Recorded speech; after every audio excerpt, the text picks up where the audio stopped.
my mind. What's up? It's your brother, your cousin, your uncle, your nephew, your friend, but I can't be your son as you can folk. William Jewell. Well, giving you my detail as I articulate. This is articulating. Rap, rap, rap, rap. How y'all doing? How y'all doing? If you haven't already, make sure you hit that subscribe button down below and turn all the notifications on so you can get all the new content when I post it. I'm working on my clips. Y'all know I'm doing the album reviews, right? Long time coming. Long time coming. This is one of them days like, shit. Sometimes you don't feel like doing it. Sometimes you don't feel like getting on the mic. Because I'm a regular dude. I'm a normal dude. I got a normal everyday life and I love it. It's a beautiful life. It's a life of gratitude. Trust me, I'm very thankful for this life I'm living. I cannot complain at all. I got family, I got loved ones, I got my son, I got good friends, and I got good business. So it's different. This life is different, but I can never complain about this life. I'm very thankful. But it's just one of them days, like, I just want to hang out, I just want to chill. But it's some things that we got to talk about, especially from what happened today, right? Especially from the announcement that we got from Kendrick Lamar, especially that Super Bowl halftime show. That appearance, Kendrick Lamar has been chosen to be the Super Bowl halftime show. Right, and we know Jay-Z is behind the scenes of the NFL when it comes to music matters, right? And it's been known that he chooses who's going to perform for the Super Bowl halftime show. He was criticized when it was J-Lo and Shakira. He was criticized, you know, about certain performers, but at the end of the day, Jay-Z has hit the nail in the coffin. Jay-Z has hit the nail on the head. Jay-Z has done a damn good job. And ladies and gentlemen, I would like to present to you Kendrick Lamar, the performer for your halftime Super Bowl show. He said there's only one opportunity to win a championship. Ain't no second rounds. Right, because that clip that the 100 gigs dropped when Drake was saying it's round two. Kendrick Lamar, he took to that commercial. He took to that, marketing, promotion, whatever vehicle he was on with that Super Bowl campaign by Apple Music. He took the time to tell you there's no round twos. You lost. You got to take that L. He took time to address Drake, right? In the most Drakish way, in the most petty way. As big as the what? As big as the Super Bowl. Oh my God. What a full circle moment. I know a lot of people going to touch on this. I know a lot of people gonna tell you that when they was on the first person shooter, they was saying as big as the what? As big as the Super Bowl. Right? But Kendrick has already had his taste at the Super Bowl with the West Coast and Dr. Dre. But this time he will be headlining. This time his name will be in the big letters. This time his name will be on the marquee. Right, and he can really bring kin and friends to that Super Bowl halftime show because I know that's what it's going to be. But we're not talking about West Coast. We're talking about the bigger picture. We're talking about the artists that he really did big songs with. We're talking about SZA. We're talking about Bad Blood, Taylor Swift. We're talking about things that he did on the Black Panther soundtrack. We're talking about All Right. Colin Kaepernick took a knee. And Kendrick's son, we gonna be alright. We gonna be alright. Can you hear me? Can you feel me? We gonna be alright.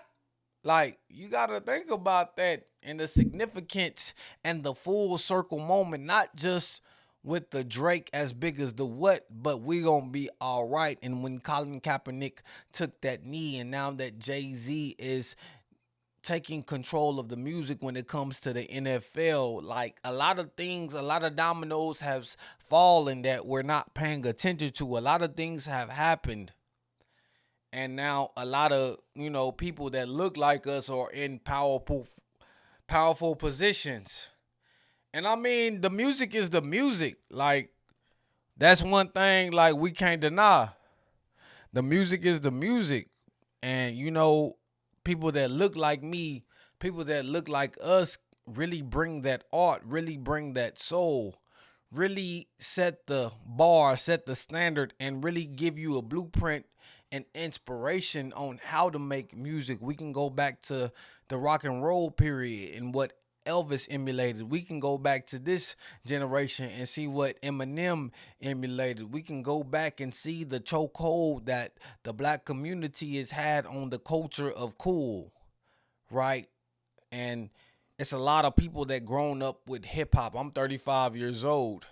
So it's people in that 50-year-old generation that love Nas, that love Jay-Z, that love Wu-Tang, that love NWA, that love Ice Cube, that love Scarface. It's people in that range now, right? And that's one thing we gotta realize. Hip hop has been around long enough to where, people in their 50s can really resonate with it.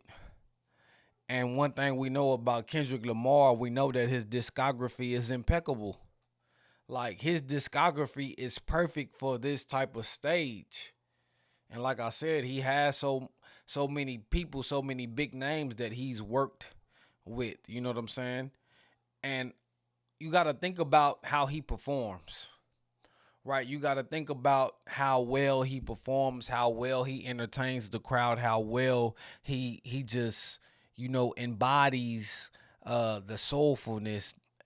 He just embodies that spirit form. He goes into that spirit realm, right? Where only the people that are existing in that higher plane can really see who he is, can really notice what energy he's bringing. And Kendrick Lamar can go into that realm, but he also can exist the realm and in the body. He can also exist in the realm of the mind. And when he performs, that's what he can give you when it comes to entertainment and when it comes to getting on stage and delivering you this hip hop. Right? So let me just read what Jay-Z said, right? Because I'm on one I really feel good about.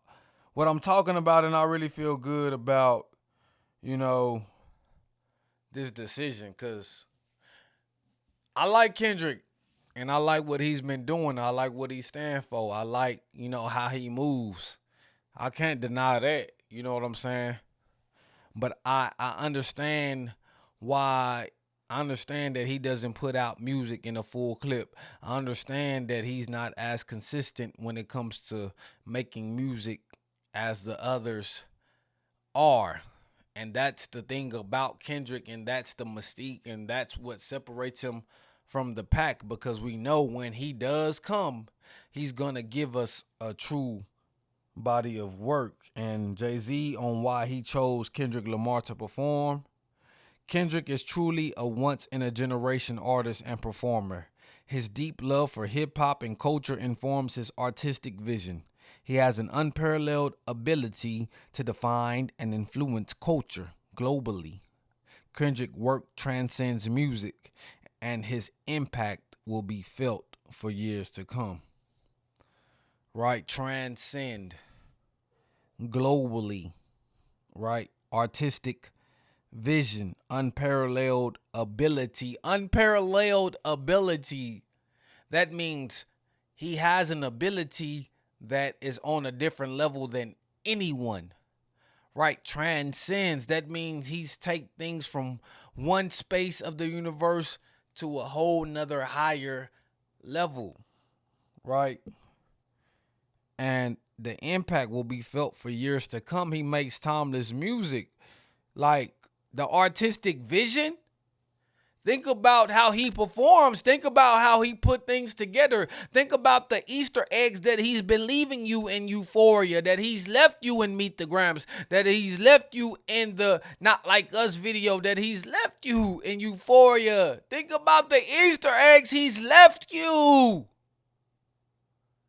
Think about the way he thinks. Ken and Friends to pop out Juneteenth. Not Like Us video July 4th. Think about the way that man cerebral works. Because it's undeniable. Right? And how do we feel for Drake? How do we feel like Drake should feel as big as the what? As big as a Super Bowl. But I feel like Drake is an artist that deserves that platform as well. I don't know if he's a better performer than Kendrick, but we know he got hits.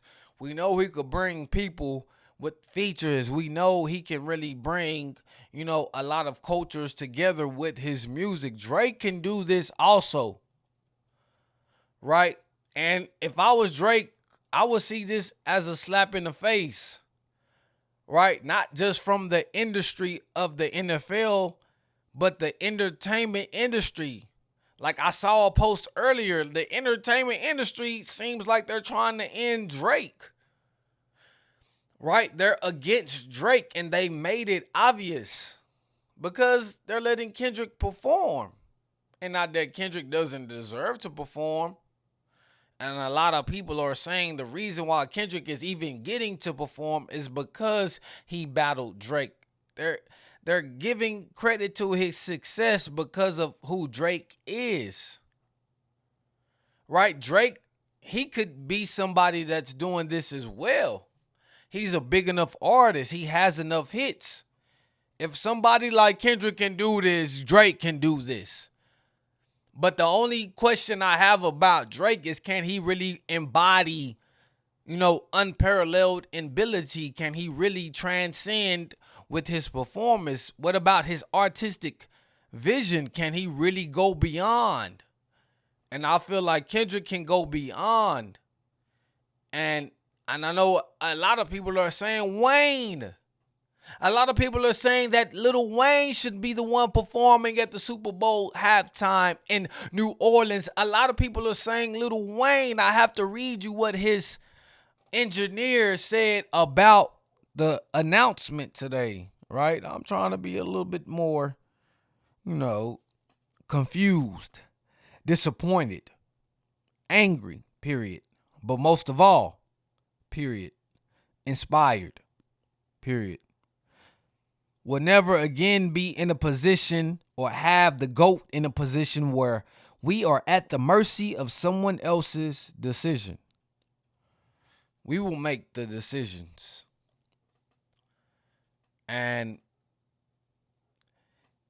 it's a lot of people in Wayne's camp that have been making the decisions that have been being the mouthpiece for him. There's a lot of people in Wayne's circle that have been making decisions, and albeit they might not be the best decisions, we are making the decisions. Like basically what this guy is saying, like no longer will we have to ask, no longer will we need permission, but we are the ones that you'll have to ask for consent. That's what he's saying. No longer will we be controlled, but we will be the ones to control. And I hope you are inspired, period.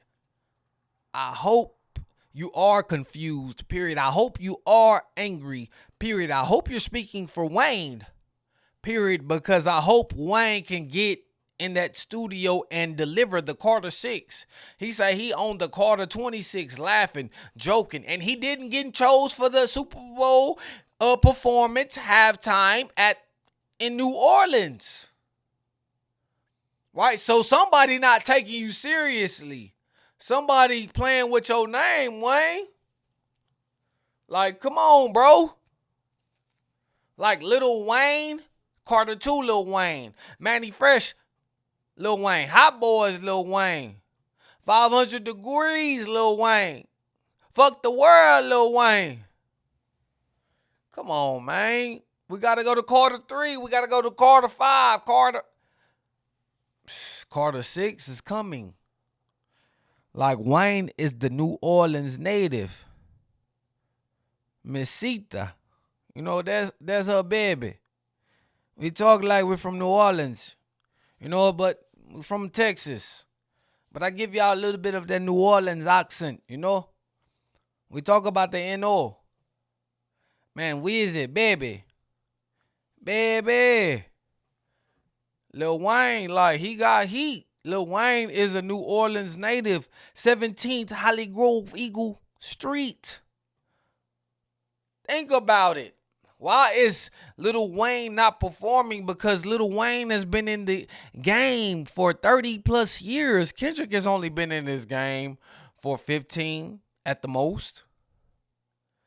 Right? Think about a catalog, someone's exposure, someone's fan base in 30 years. So we're saying somebody with half that amount of time in a game can be chosen above somebody with 30 years in the game. Think about the features of Lil Wayne. Think about the albums of Lil Wayne. Think about the Nickies. Think about the Drakes. Think about the people that he gave them a boost when he got on their songs. Think about the Fat Joes, Lean Back. Think about the Titty Boy, Duffel Bag Boy. Think back. Because Wayne definitely deserves a spot. Wayne definitely deserves to be considered a GOAT. Why is Wayne not performing? Should he perform Mona Lisa with Kendrick Lamar? Will that fit the vibe? Will Kendrick ask Wayne to perform? Will Kendrick even consider him? Because Master P said Wayne should be a part of this. And I said Wayne should take the crumbs. Whatever's given. Because Kendrick took the crumbs with that Dr. Dre performance. And you saw what he did with it. Wayne should take the crumbs and show the people that he can perform and show the people that he knows how to put on a show. Why is Wayne having to prove and Kendrick is not? Because after the quarter 3, after the quarter 4, after the quarter 5, and we really want to think about the quarter 3, like, because that was the precipice, that was the peak, that was the prime years of Wayne. When we talking about 2008 through 2010, the peak of Wayne, right? Has he ever been able to get back to that prominence when it comes to releasing an album?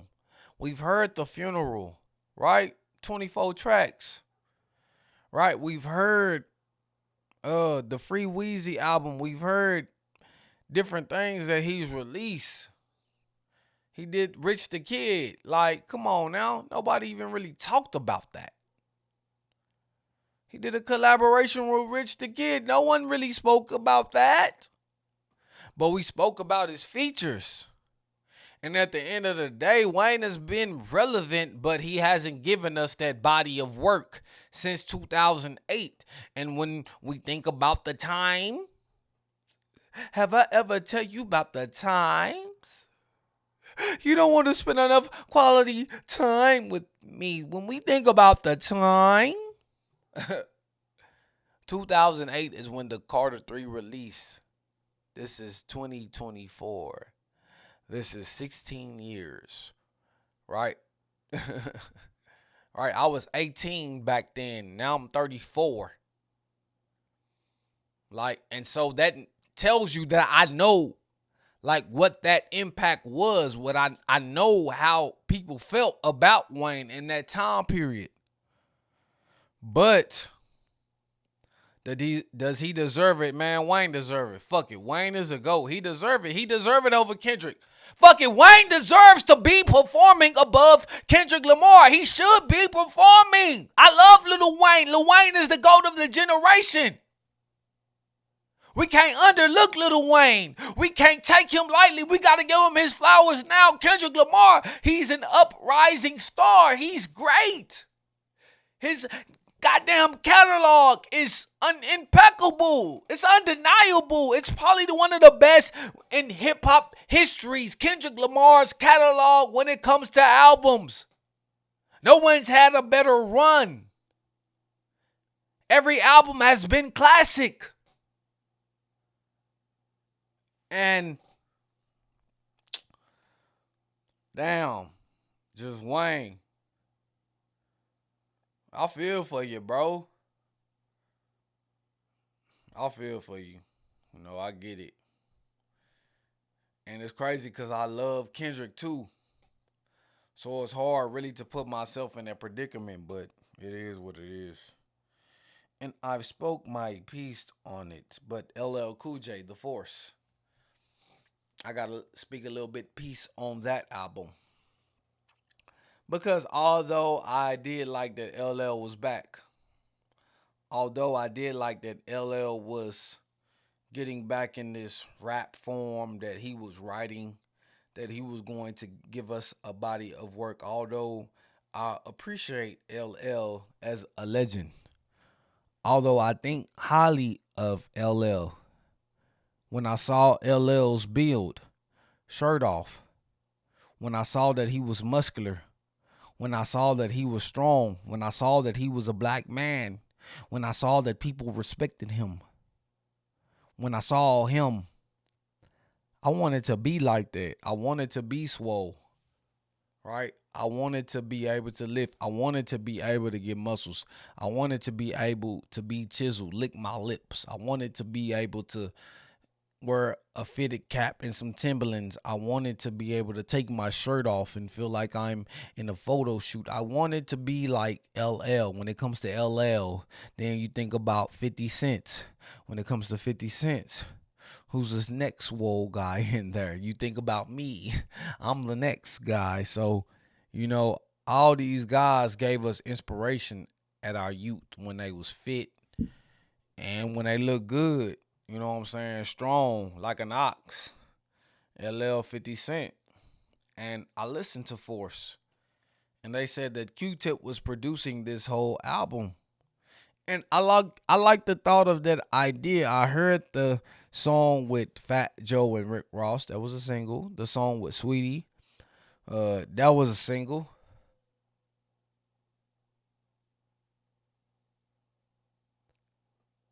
And I like what LL did.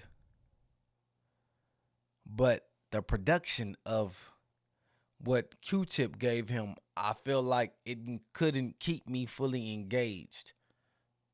I feel like the beginning of the album was cool.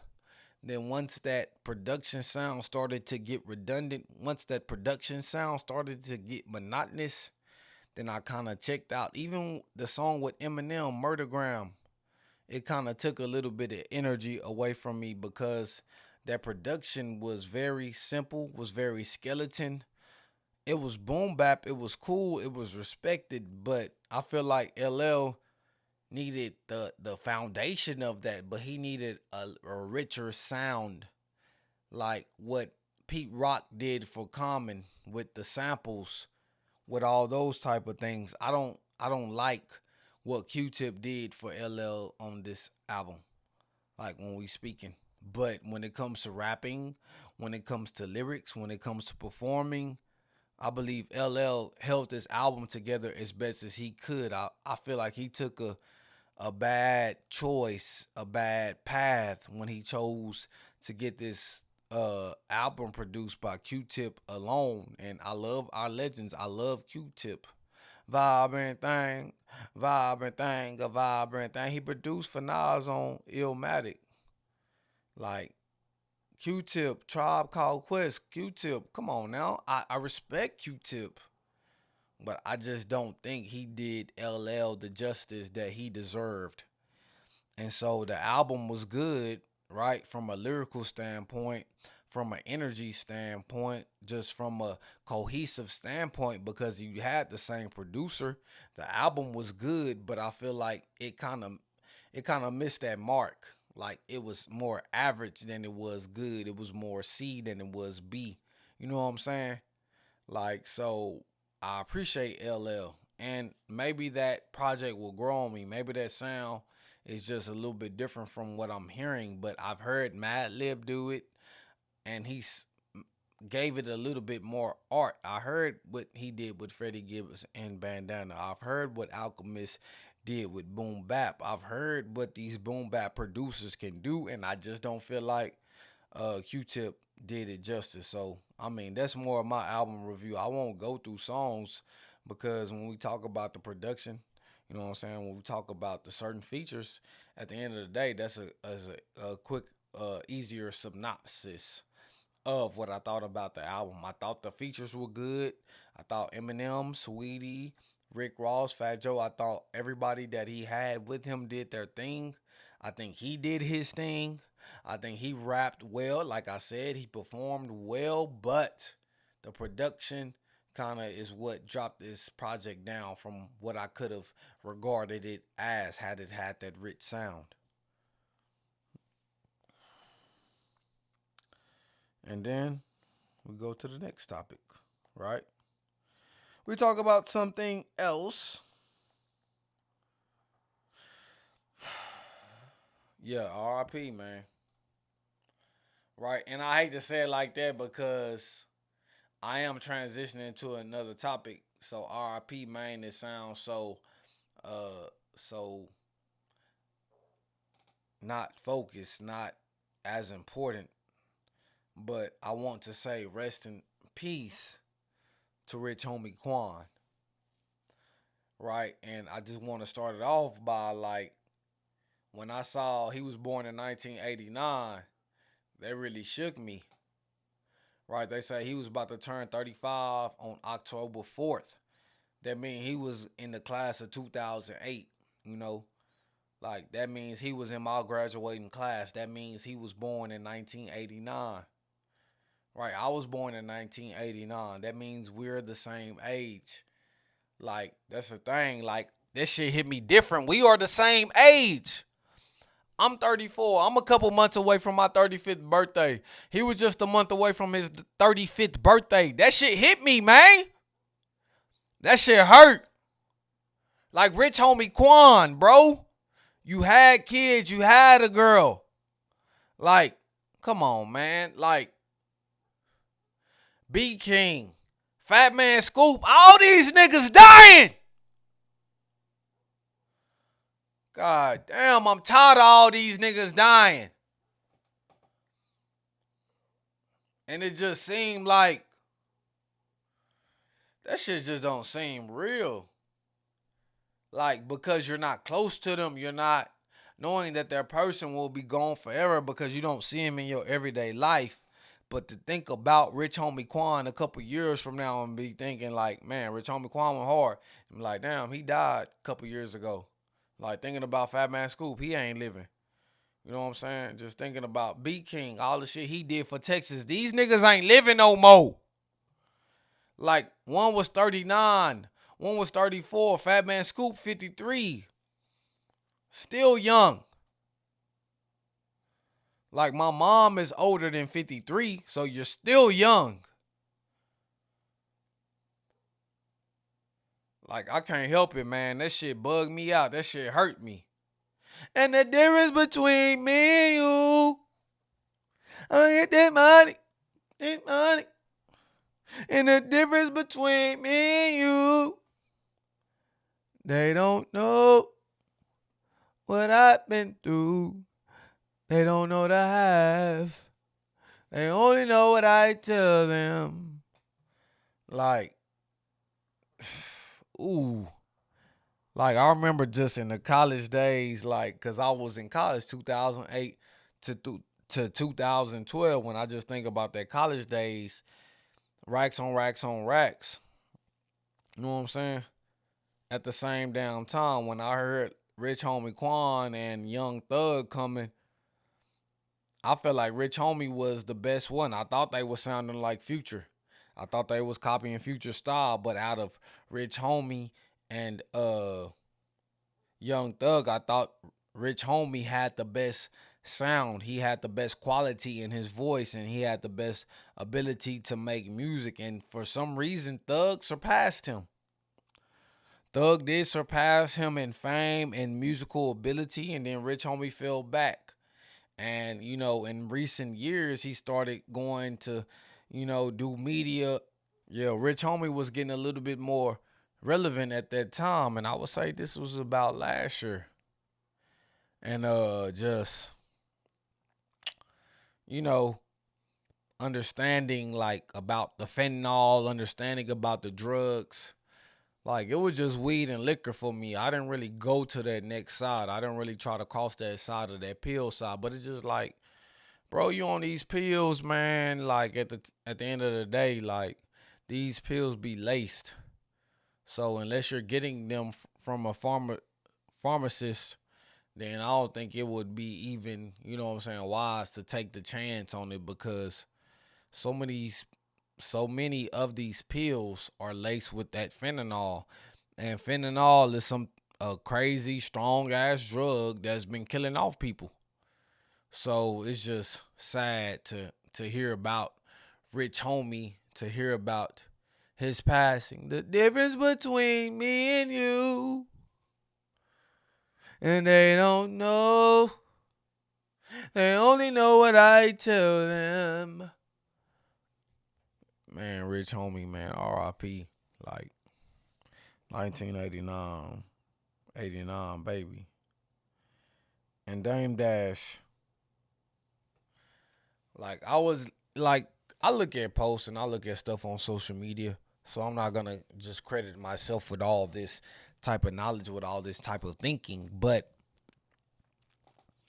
they were saying like, damn, Dame Dash, like he's a legend in the culture. He gave us Kanye. He gave us Jay-Z. He made 1 million. He was at the peak, and he wasn't good with managing money, and he lost it all.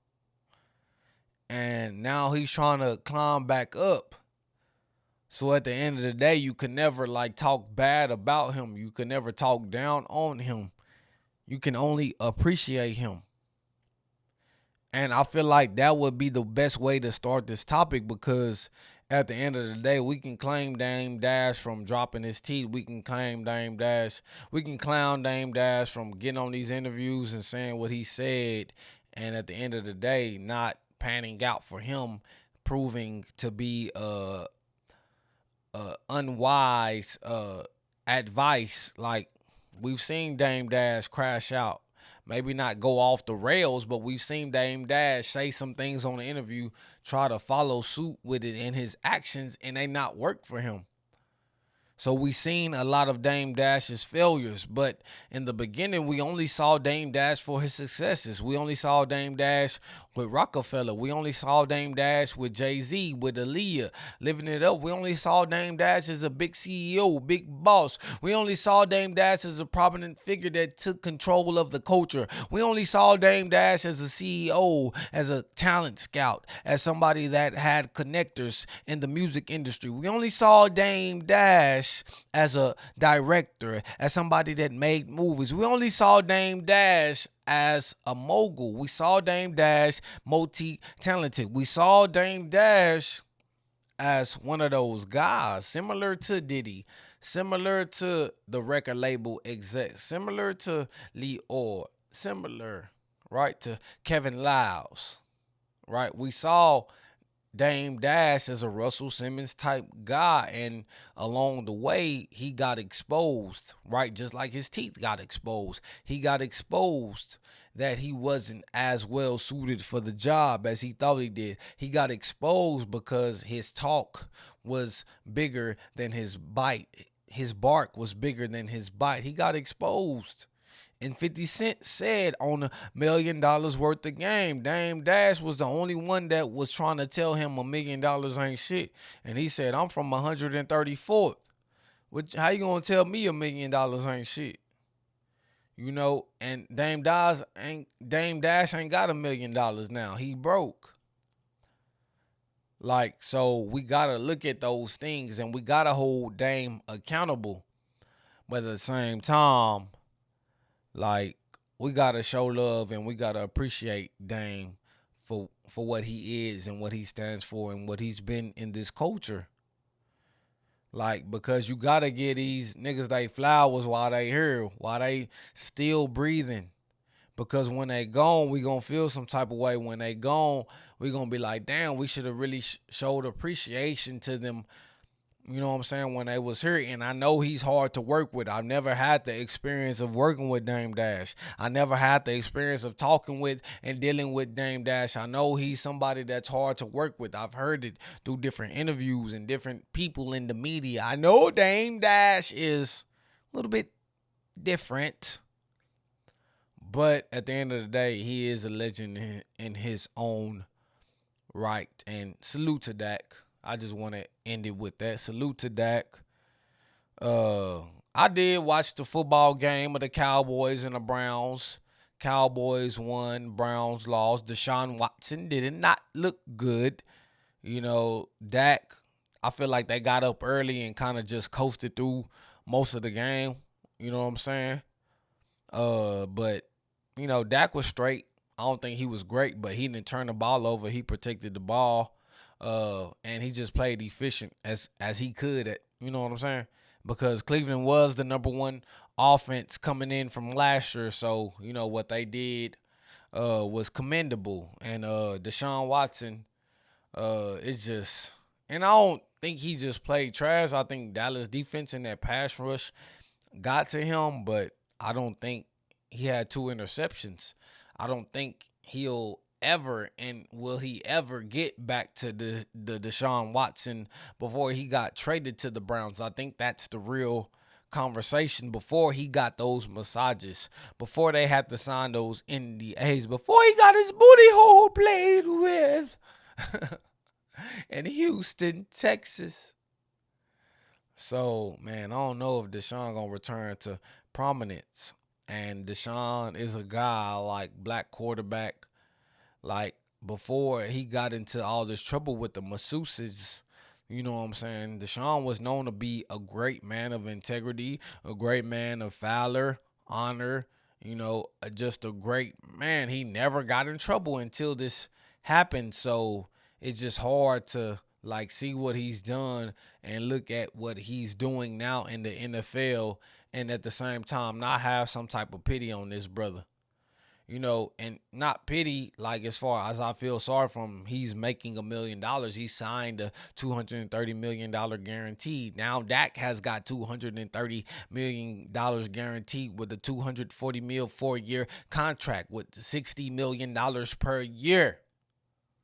Like, it's hard to feel sorry for a rich man, but at the same time, like if that was your little brother, if that was your relative, like you could see like how that shit is tough for him to deal with. And I hate that, he did what he did. I don't know like to the extent of what he did. I don't know about the consent. I can't speak about the case, but I can speak about how I feel about Deshaun Watson. And I feel sorry. I feel like we should feel sorry because he was out 2 years, and I just feel like that kind of messed up his rhythm and messed up his mentality and messed up how he feels about himself. He probably thought he wasn't doing anything wrong. He probably thought that this was consensual and the tables got turned on him, and he's probably just in a rut. You know what I'm saying? And maybe he did wrong. Maybe he was doing these things and he thought he could get away with it. But at the end of the day, they wasn't able to file a criminal suit. So what that tells me, he didn't do nothing against the law. He might just have did something that made some people feel uncomfortable. And you don't know what you're doing to make people feel uncomfortable, especially if they're going along with the act. So I get it, but it just, not pity, not feel sorry, but man, Deshaun, I just hope for him, at the end of the day. So, man, salute Dak. I got hope for Deshaun. Man, LL, appreciate you for being a legend. Lil Wayne, you are my GOAT. Kendrick Lamar, thank you, brother. This is your brother, your cousin, your uncle, your nephew, your friend, but I can't be your son, it's your kinfolk, William Jewell, giving you my detail as I articulate. This is articulating rap.